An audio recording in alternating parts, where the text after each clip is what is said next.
Bien, vamos a empezar a resolver los problemas más interesantes del primer año de secundaria. Nos dice lo siguiente, el problema número 9 dice, de un grupo de n personas se observa que la quinta parte son varones. De estos, la séptima parte tienen USB. Y además, la tercera parte de las mujeres son casadas. ¿Cuántas mujeres no son casadas si el número de varones está entre 50 y 80? Bien, nos dicen que son n personas, pero nosotros de manera conveniente vamos a llamar a ese n 5x.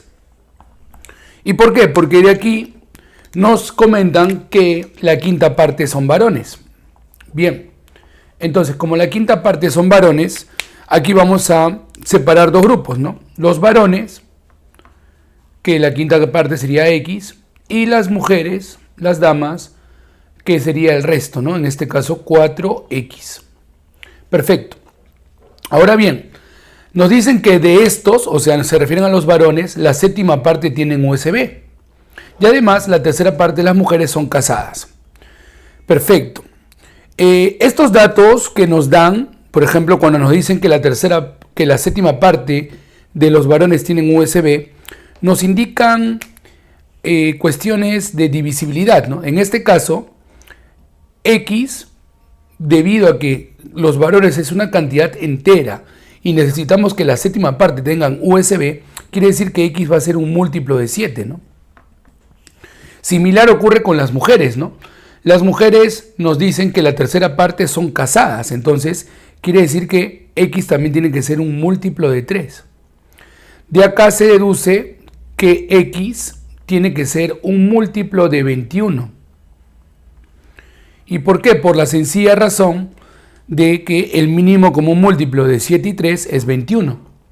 Bien, ahora también nos dicen que el número de varones está entre 50 y 80. Entonces, yo necesito que X sea un número entero mayor que 50, menor que 80, pero que a su vez sea múltiplo de 21. Entonces, el único número que cumpliría en ese caso sería 63, ¿no? Ya que es mayor que 50, menor que 80 y es múltiplo de 21. Con lo cual ya las mujeres se sabría que en total son 4 por 63. Pero a mí me decían que de estas mujeres no son casadas la tercera parte, ¿no? O perdón, son casadas la tercera parte. Entonces las casadas son un tercio. Quiere decir que las que no están casadas van a ser 2/3 de esa cantidad. Entonces, a toda esta cantidad de mujeres lo multiplicamos por 2/3. Bien, vamos a simplificar por aquí y de esta manera obtenemos la respuesta. Tercia, acá tenemos 21. 4 por 21 sería 84 y por 2 tenemos entonces que son 168. Pero estas son las mujeres no casadas. Esta sería entonces nuestra primera respuesta para el problema número 9 de primer año de secundaria. Muy bien, vamos a continuar con el problema número 10. Un problema también muy interesante. Nos dicen, si A, B, C son números primos absolutos diferentes, tales que A por B más C es igual al numeral de dos cifras A3, donde A es menor que B, calcula el valor de la suma de valores que toma C. Nuestro objetivo entonces es hallar este valor de C o los valores que toma C y sumarlos, ¿no? Muy bien. En esta ecuación hay algo muy curioso, ¿no? Que en la última parte este numeral se supone que es impar, ¿no? Entonces esto tiene que ver mucho con la paridad, ¿no? Hay que recordar que el único número primo par que existe es el 2 y los demás números primos siempre serán impares, ¿no? Entonces, vamos a hacer una primera suposición. Vamos a suponer que A, B, C, los tres sean distintos de 2. Entonces, si ninguno de ellos es 2, quiere decir que todos ellos son impares. Por lo tanto, al multiplicar un impar por otro impar, el resultado va a ser impar. Más el número C, que también va a ser impar. Y acá viene el detalle, ¿no? Que al sumar una cantidad impar más otra cantidad impar, el resultado va a ser par. pero acá tenemos que este resultado es impar. Entonces, ¿qué quiere decir? Que la posibilidad de que A, B, C, los tres sean distintos de 2, no se está cumpliendo. De acá deducimos que por lo menos uno de ellos tiene que ser 2, ¿no? Por lo menos alguno es igual a 2, ¿no? Algunos de esos numeritos A, B, C. Ahora bien, como alguno de ellos es 2, vamos a empezar con la primera posibilidad. Digamos que B sea 2. Si B es 2, señores, ¿qué sucede? Que A es menor que B y A no podría existir un número primo menor que 2. Por lo tanto, esto simplemente no cumple con las condiciones del problema. Ahora bien, ¿qué pasa si C fuese 2? Si C fuese 2, entonces la ecuación nos quedaría de la siguiente manera, ¿no? Nos quedaría AB más 2 es igual al numeral A3, ¿no? Que lo vamos a descomponer como 10A más 3.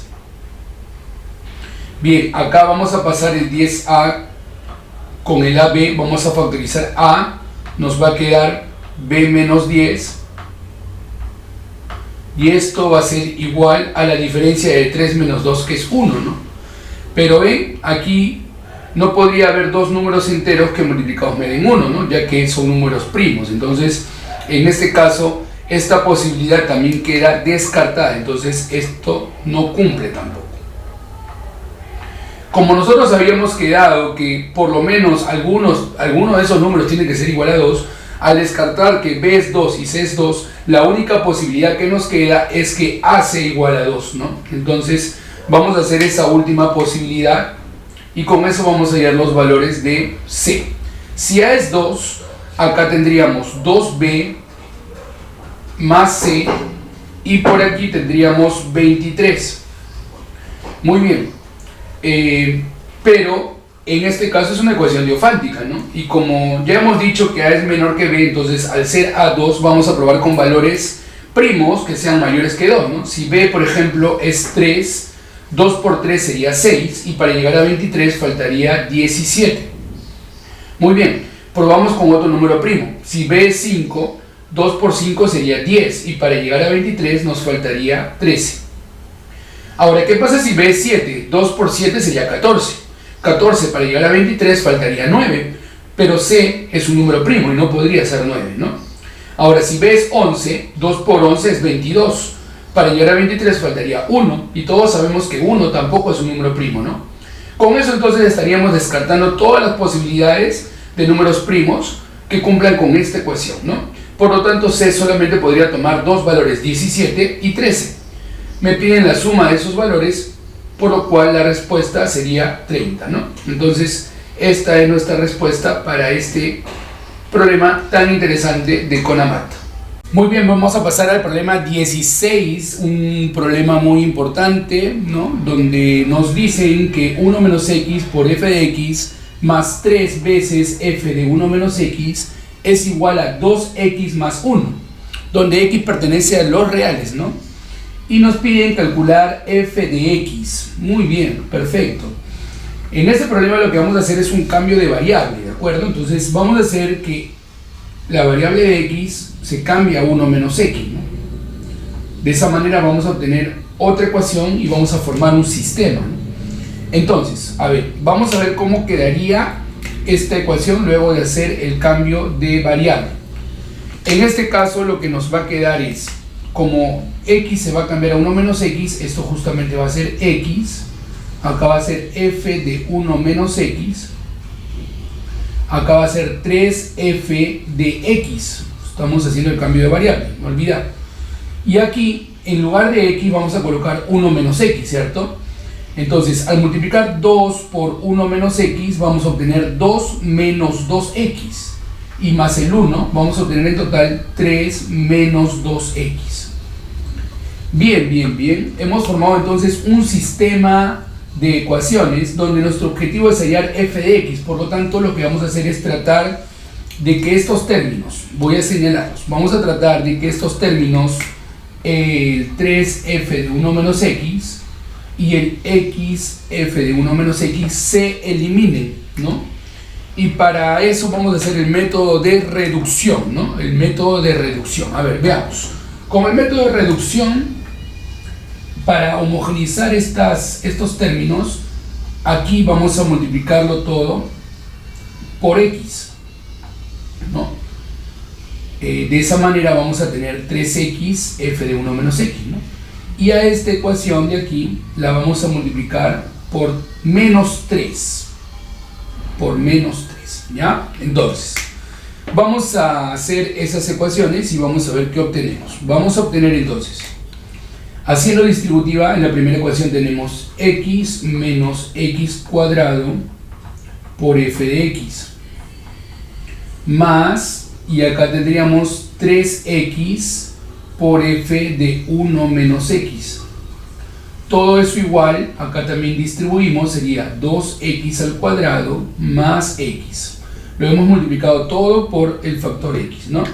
Y ahora esto vamos a multiplicarlo por menos 3, entonces tenemos menos 3x por f de 1 menos x menos 9f de x es igual a ¿cuánto? Es igual a menos 9 más 6x. Perfecto, entonces, como podemos notar, ya hemos homogeneizado estos términos, ¿no? Estos términos, y en este caso vamos a aplicar el método de reducción. Vamos a sumar estas dos ecuaciones, vamos a sumarlas para que ellos se puedan eliminar, ¿no? Bien, ahora como nuestro objetivo es hallar f de x, acá vamos a factorizar f de x. Nos va a quedar multiplicado por los coeficientes x menos x cuadrado menos el 9 que le estamos agregando al sumar las ecuaciones, ¿no? Y acá también vamos a sumar estas ecuaciones obteniendo en total 2x cuadrado más 7x menos 9. Por lo tanto, para hallar f de x simplemente vamos a pasar todo este factor a dividir y tenemos en total 2x cuadrado más 7x menos 9 dividido entre x, vamos a ordenarlo, sería menos x cuadrado más x menos 9, ¿no? Para hallar alguna de las alternativas que nos proponen en el problema, lo que vamos a hacer es multiplicar ambos términos de la fracción por menos 1, ¿no? Y al final vamos a obtener menos 2x cuadrado menos 7x más 9 sobre x al cuadrado menos x más 9. De esa forma hemos hallado la respuesta correcta que figura en las alternativas. Entonces esta va a ser nuestra respuesta. Bien, vamos a continuar con el problema 19, un problema también interesante de geometría. Nos dicen, ¿no? En el gráfico ABCD y AEFGD son cuadrilátero y pentágono regular respectivamente, ¿no? O sea, quiere decir que esto es un cuadrilátero regular. En otras palabras, es un cuadrado, ¿no? Es el único cuadrilátero regular que conocemos, ¿no? Y por acá tenemos un pentágono regular, ¿no? Muy bien, ¿qué características tienen estas figuras? A ver, creo que el cuadrado es una figura muy conocida y todos ya debemos de saber que los ángulos del cuadrado son rectos, ¿no? Además de ser congruentes, ¿no? Entonces, eso es fundamental. Pero ahora, ¿qué podemos aprovechar del pentágono, no? Debemos de saber que en un pentágono, cualquier ángulo interior, cuando es un pentágono regular, siempre va a medir 108 grados. ¿Y eso a qué se debe? A ver, vamos a demostrarlo con una propiedad muy fácil que es, vamos a calcular el ángulo exterior de este pentágono regular, ¿no? Tener en cuenta que en todo polígono la suma de ángulos exteriores siempre es 360, la suma de todos. Pero en este polígono tenemos 5 ángulos exteriores, ¿no? 5 ángulos exteriores, entonces vamos a dividirlo entre 5. con lo cual esto va a resultar 72 grados. Teniendo este 72 grados, teniendo ya el ángulo exterior, el ángulo interior va a ser simplemente su suplemento, es decir, lo que le falta para completar 180 grados. En este caso sería 108 grados, ¿no? Y por ser un polígono regular, pues todos los ángulos interiores van a tener la misma medida, 108 grados. Entonces, ¿qué quiere decir? Que, por ejemplo, todo este ángulo del pentágono regular debería ser 108, pero acá ya hemos puesto 90, entonces este angulito que nos quedaría por acá sería 18 grados, 18 grados. Bien, otra cosa que podemos aprovechar cuando hay polígonos regulares de esta forma, ¿no? Por ahí uno inscrito o dentro de otro polígono, es que tenemos que aprovechar que los polígonos regulares tienen todos sus lados congruentes, ¿no? Entonces, en este cuadrado, sus lados son congruentes, pero este lado del cuadrado a su vez es el lado también del pentágono, ¿no? Por lo tanto, quiere decir que este lado también va a ser congruente. Y ahora vamos a observar este triángulo que estamos pintando, ¿no? En este triángulo vamos a trabajar porque ese triángulo va a ser muy importante, ya que hemos descubierto un triángulo isósceles, ¿no? Entonces, en ese triángulo isósceles, que lo estoy dibujando por aquí, en ese triángulo isósceles, nosotros ya teníamos un ángulo de 18 grados. Teníamos un ángulo de 18 grados, ¿no?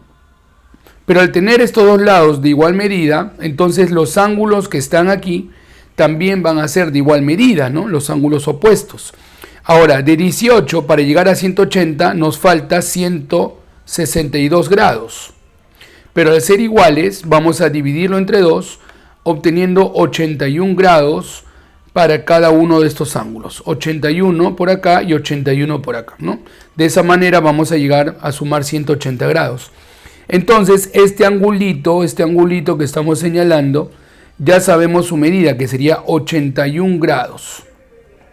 Si ya tenemos la medida de ese angulito 81 grados, tenemos que volver a recordar que todo este ángulo es 108, ¿no? Porque es ángulo del pentágono. Por lo tanto, este angulito sería lo que falta 81 para llegar a 108 grados. Su medida entonces sería 27 grados. Por último, ya en este triángulo que estamos marcando, el valor de x sumado con el valor de 27 nos tiene que dar 90, ya que es un triángulo rectángulo. Por lo tanto, el valor de x en ese caso sería 63 grados.